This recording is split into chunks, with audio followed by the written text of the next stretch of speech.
আমি না তোমার স্বামী। তুই আমার কত স্বামী? আমার মতো একটা শিক্ষিত সুন্দরী মায়ের তোর মতো একটা অভাবে সংসার কেন করবো? আমি এখন তোর কপালে লাথি মারি, তোর সংসারে লাথি মারি। আমি আমার বাপের বাড়ি যাবো, তুই আমার গায়ে হাত তুলস? আমি তোমার যেতে দেবো না। একদম ছাড়ো!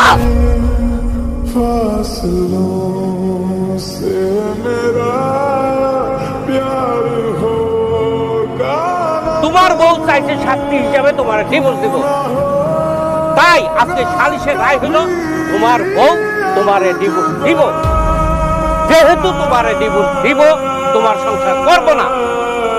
মেয়েদের হক হলো কাবিন।